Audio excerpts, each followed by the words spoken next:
Salam habatus anak-anak, hidup aku bagi Kristus. Mari kita berdoa. Tuhan Allah Bapa kami yang bertata dalam kerajaan surga, kami mengucap syukur karena Tuhan terus panggil kami, Tuhan terus tolong kami untuk kami mau belajar kebenaran firman Tuhan. Tuhan tolonglah ketika kami bersama-sama mengikuti habatus, biarlah Roh Kudus-Mu yang terus mengingatkan kami, yang menolong kami untuk kami boleh melakukan di dalam setiap kehidupan kami. Tolonglah kami Tuhan supaya kami boleh hidup berkenan di hadapan Tuhan. Ampuni dosa dan kesalahan kami. Dalam nama Tuhan Yesus kami sudah berdoa bersyukur. Amin. Nah, anak-anak, siapa yang tidak suka dengan nasihat?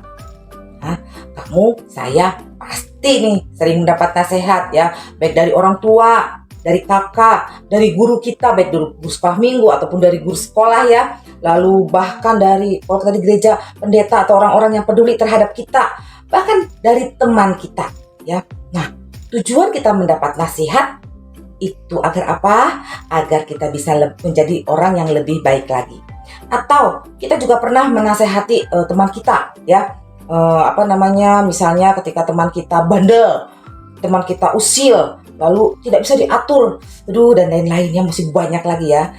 Nah, kita menasehati teman kita juga agar dia bisa berubah, agar dia bisa menjadi orang yang lebih baik lagi. Nah, seperti pembacaan Alkitab kita hari ini yang diambil dari Amsal 10. Mari kita buka Amsal 10 ayat 1 sampai 3. Kita baca sama-sama ya semua ayatnya ya. Amsal 10 ayat 1 sampai 3. Amsal Salomo anak yang bijak mendatangkan sukacita kepada ayahnya, tetapi anak yang bebal adalah kedukaan bagi ibunya. Harta benda yang diperoleh dengan kefasikan tidak berguna, tetapi kebenaran menyelamatkan orang dari maut. Tuhan tidak membiarkan orang benar menderita kelaparan, tetapi keinginan orang fasik ditolaknya.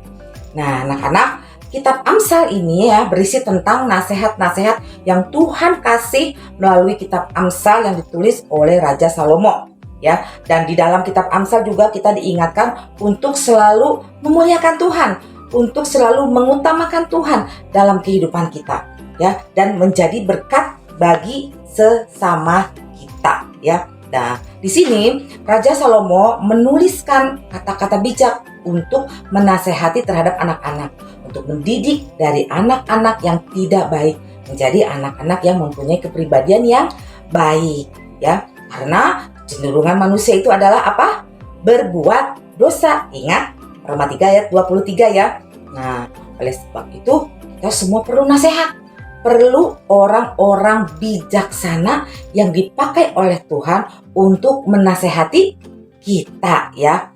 Nah, untuk menasehati kamu dan saya ya. Nah, di sini anak-anak yang bijak mereka bisa melakukan segala sesuatu dengan baik dan benar ya. Agar apa? Agar mendatangkan sukacita kepada orang tuanya bahkan di sekelilingnya. Nah, oleh sebab itu anak yang bijak pasti akan terus mau hidup benar, mau dipimpin oleh Tuhan. Contohnya ketika orang tua meminta tolong, pasti anaknya dengan senang hati menolong, tidak membantah atau melawan ya. Nah, kalau kamu dan saya hidup terus dipimpin oleh Tuhan dan mau melakukan yang benar, maka akan mendatangkan sukacita bagi orang tua kita, bahkan dimanapun kamu dan saya berada ya. Nah, di sini anak-anak ada satu contoh teladan ya, ada satu contoh teladan yang sempurna. Ya, dia diutus oleh Bapa di surga untuk datang ke dunia, menjadi manusia sejati. Ya, dia rela dihina, dia rela disiksa, bahkan sampai mati di kayu salib. Ya, untuk apa? Untuk menebus dosa kamu dan saya. Ya, dan pada hari ketiga dia bangkit naik surga, hidup berkemenangan, ya, kekal selama-lamanya. Ya, siapa?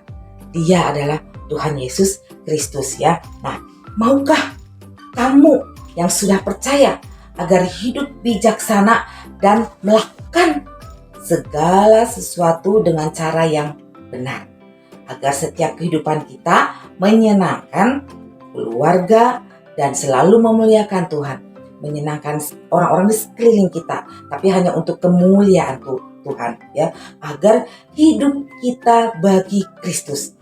Mau ya anak-anak? Habatus, hidup aku bagi Kristus. Nah, untuk anak-anak yang belum percaya, Yohanes 14 ayat 6. Kata Yesus kepadanya, "Akulah jalan dan kebenaran dan hidup. Tidak ada seorang pun yang datang kepada Bapa kalau tidak melalui aku." Puji nama Tuhan, mari kita berdoa. Kami mengucap syukur Tuhan karena Tuhan terus mengingatkan kami untuk kami boleh hidup benar di hadapan Tuhan. Tolong kami Tuhan supaya setiap kami hidup bijak sehingga kami menjadi contoh teladan bagi sekeliling kami, bagi teman-teman kami dimanapun kami berada. Terima kasih Tuhan Yesus, ampuni dosa kesalahan kami. Dalam nama Tuhan Yesus kami sudah berdoa bersyukur, amin. Tuhan Yesus memberkati. Habatus Renungan Harian Anak.